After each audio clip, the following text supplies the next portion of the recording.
Gnoosic Musings.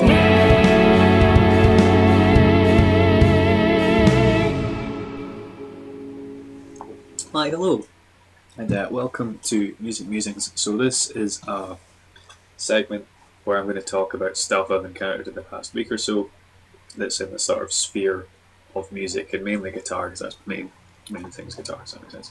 So hopefully this is the sort of stuff that you guys will be interested in. My kind of aim when I started this channel was to create a sort of guitar community of sorts, or platform for people to share ideas and stuff like that, and kind of learn from each other. I've dabbled in forums before. They could be a bit cliquey for me, and if you've ever been on like Reddit or anything, you know that someone will ask a question, and then about 3 or 4 responses in, the whole thing's just derailed. Which is, it's quite fun if you just want a tangent of people going, just like typing away. It's like they're shouting into an empty room. But it rarely does the question get addressed, let alone answered, and that it doesn't really resonate with me. I find that a bit off-putting. So I thought one of the things I could do is help kind of share ideas. I got really sidetracked by doing my jam tracks and my backing tracks, which is the main thing I'm doing just now, which has been great. I've learned loads about recording techniques and production and stuff, which is cool because that was a big area of my playing that was, not my playing, of my musicianship, I suppose, that was somewhat lacking in compared to other things, and also kind of where it's probably where it should have been a while ago now, because of the as a modern musician you kind of want to be able to do as much as possible. So as a teacher and a creator, and probably more importantly as a learner, because it's a lifelong discipline. You don't win music. You don't you don't unlock all the achievements. It's you can keep going. If you don't want to learn, you don't have to. But there's always stuff there. So I'd really like to create some sort of vehicle to facilitate that for myself and for other people. So I reckon the viewers are probably in roughly the same sort of boat. If you don't like this sort of thing, you don't want to hear me speak or ramble, as the case is, just don't watch it. There's no need for you to do that. If you just want to stick with jam tracks, that's cool. If however you like this, or there's other sort of content you'd be interested in, please leave comments below and I'll see what I can do. So I've meandered totally off topic and rambled too much here. Hopefully I'll just edit that out. We'll fix it all in the mix. So I want to talk about things that I've come across in my musical realm. One of the other things I like to do is try and suggest bands or music or artists, like any songs in particular that might have resonated with me. And then I don't know if this happens to you guys, but it happens to me a lot. There'll be something that I'll discover, not necessarily a technique, maybe a technique or a tool, just sort of something that I'll find, and I'll be like, oh, this is really cool, and I'll apply it and I'll get right into it. And then as the weeks or months pass, you start to not use it, but not pay as much attention to it, or maybe take it for granted. And then for me anyway, I come in and out of phases, and I'll remember it, and you're like, this is really useful. Why did I stop doing this? So I like to talk about stuff like that as well, which might be old news for some of you guys. It might be new stuff for others, and if you're anything like me, I need gentle little poking reminders about, hey, you can you can do this sort of thing. So the kind of final main thing I want to do is suggest other YouTube channels or resources that you guys might find useful, because I reckon, like I said, we're probably in the same sort of boat in terms of what we want to kind of learn from guitar, what we want to do. So without further ado, there's a band I found. I believe they're from the 90s. I think they're an Irish band called Kerbdog. So they just, to be honest, with stuff like that, I just like riffs. I don't really care what the genre is, if it's like funk or death metal or some sort of weird avant-garde jazz thing. If there's some sort of hook or some sort of riff, I'm a happy man.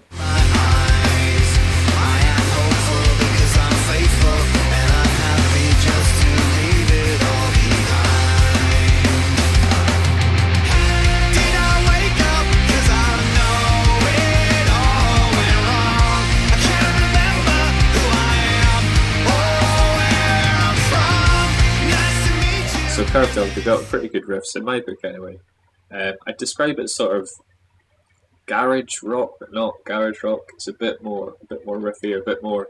I don't want to use the word tech or technical because then you start thinking about like art rock and mathcore and like tech metal, and it's nowhere near the complexity of that. But it's a lot less stock than your average garage rock. Yeah, and it rhymed, so that's got to be a win-win situation there. The next thing I have is actually a question for you guys in regard to something that I did sort of by mistake. So I did uploaded Incubus, roughly Incubus style jam track in 5/4, and I've not put this take in the track because it didn't work. The flow just wasn't there, and I don't really know what I've done. I think what I've done is played 4/5 because it's a 5/4 groove, so it's a bit hard to get your head around. Say you're in 4/4, and you can play in triplets over that, and you're doing 3/4. It's like that, but I've got 4 going over the 5. So the 4s, each note is slightly longer so that it fits in. I think that's what I've done. When I played it, it was just on like I don't want to call it musical intuition, but I was just feeling it out, just kind of doing it, and it's what it sounds like. In effect, is that I've played. It's like something at 5/4 at a tempo, and then something else at 4/4, but at a slightly different tempo, so that the first beat of the bar always lines up, but they don't sound cohesive other than that. But they're back on with the 1. So like I say, I think I've done 4/5 thing. Well, hopefully through the magic of video editing, what I'll do is put that up here. No, I'll just bring up the video, that'll be easier.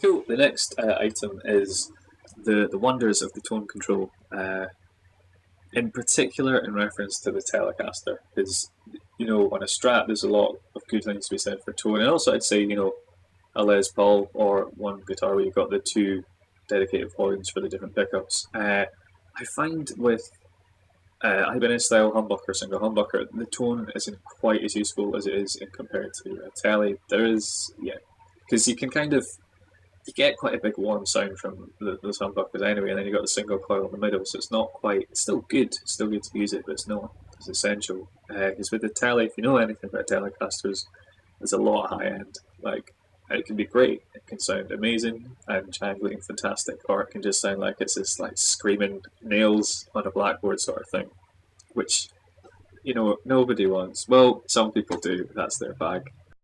So here's an example with the tone up full. And now I'm just going to roll it down just a little bit. And now roll it down a tiny bit more.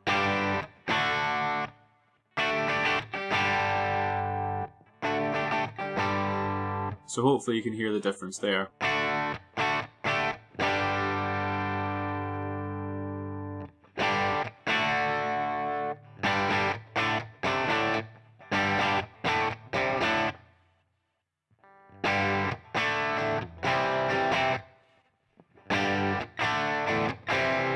And rolling it back up.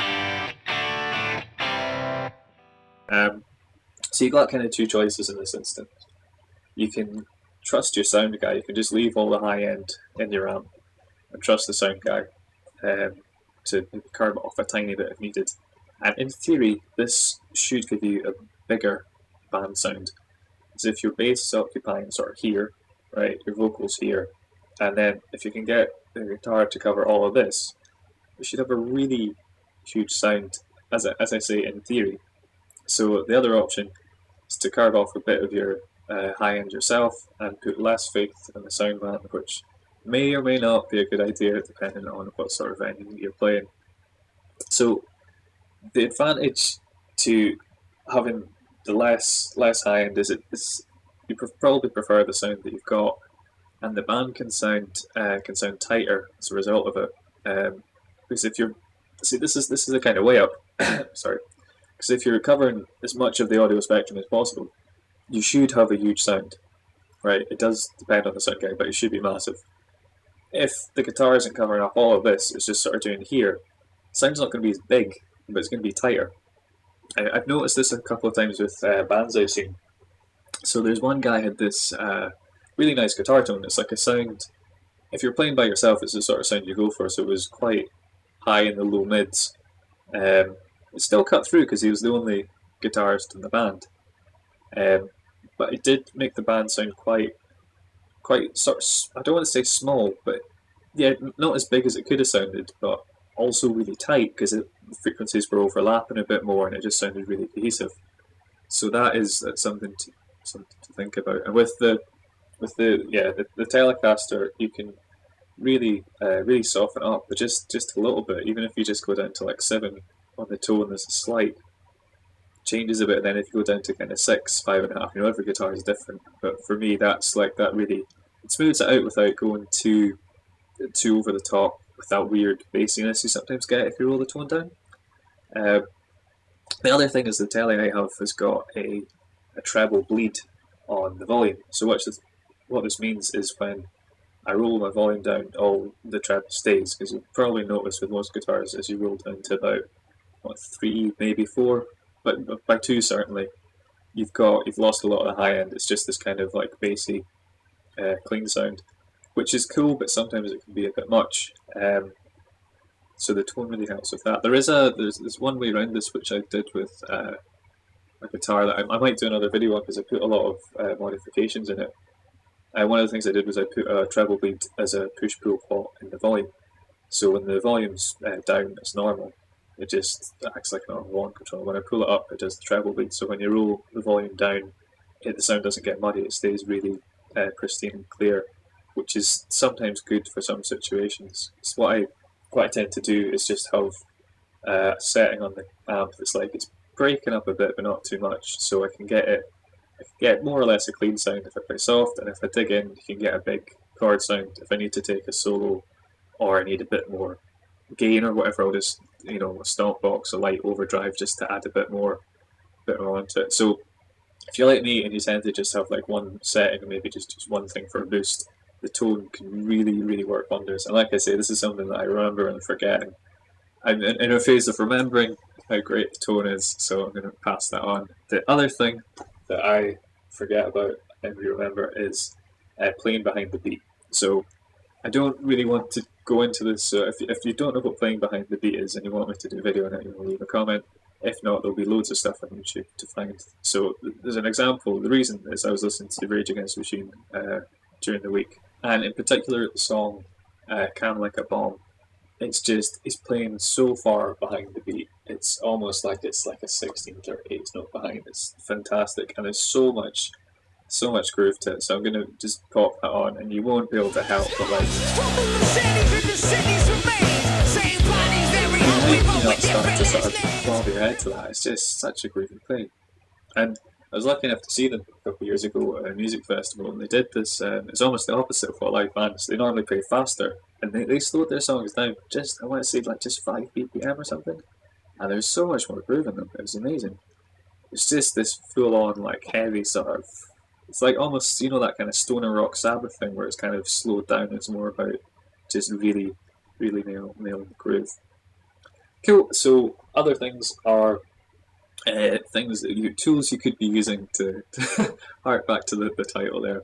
There's 2 things, one called Music Map and the other called Gnoosic. I think that's how you say it, and I'll pop links in the description. So one of them, you basically type in 3 bands that you like, and what it'll do is it'll come back with suggestions of bands that you might like based on other users' answers. So this is really cool if you want to find something new, but you don't want to just, go out on a total limb. Roughly, say you're like, I want to find a new indie band, or I want to find a new kind of ambient band or whatever. You can put in a few you like, and it'll come back with suggestions. And when it comes to the suggestions, you can either say you like them, you don't like them, or you don't know them. If you don't know them, it's a great opportunity to go and listen to them and see if you like them, and might find something new that you like. The other one is like it's almost like a solar system for bands. So you type in the one band, and it'll have it in the middle of the screen, and then all these other bands sort of floating around it. So it's ones that are similar-ish genres, and it's just quite a nice visual representation of like, well, you've got this band here, then these ones are quite similar. So like, say someone's doing a side project or something, they'll probably be, there. So if you had Arctic Monkeys, they'd probably be the Last Shadow Puppets would be pretty close by because it's some of the same members and that sort of thing. So those are two really cool things that are worthwhile checking out. And the final item is a YouTube channel that I would recommend checking out, which is Spectre Sound Studios. So it's Glenn Fricker, which if you guys use YouTube for music and stuff like that, you might have come across already. So this channel's getting quite big now. The guy he's quite sarcastic and brash and loud and swears a lot, so if that's not your bag, you're probably not going to enjoy him. But if you take what he says with a pinch of salt, it's quite a fun channel, and there is a lot of genuinely useful information on it.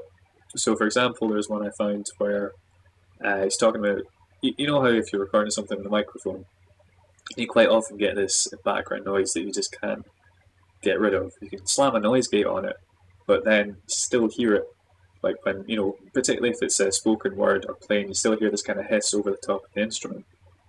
What this plugin does is, I'll bring up the screen. So the easiest way to do it is to loop a section where there's no music or vocals, it's just the ambient sound of the microphone, just the microphone noise. You then load up the Reaper plugin, this one here, and then what you want to do is set it to subtract, and then click this little box. And what it's doing is it's going to analyze the frequency, and then as if by magic, just remove it. So now when you play it back, that microphone hiss will be gone. And the cool thing is that it's gone from everything. So when there's other stuff going on, like there's vocals or guitar, you don't hear that hiss at all, which is why it's so much better than just noise gating and hoping for the best, hoping that no one hears it in the mix. So that's the sort of thing I've been talking about that I've learned from the backing track and the jam track thing, and try to get a bit better production. So hopefully you have found some of this useful. If there's more topics or different things you'd like me to cover, as I say, please let me know. Cheers!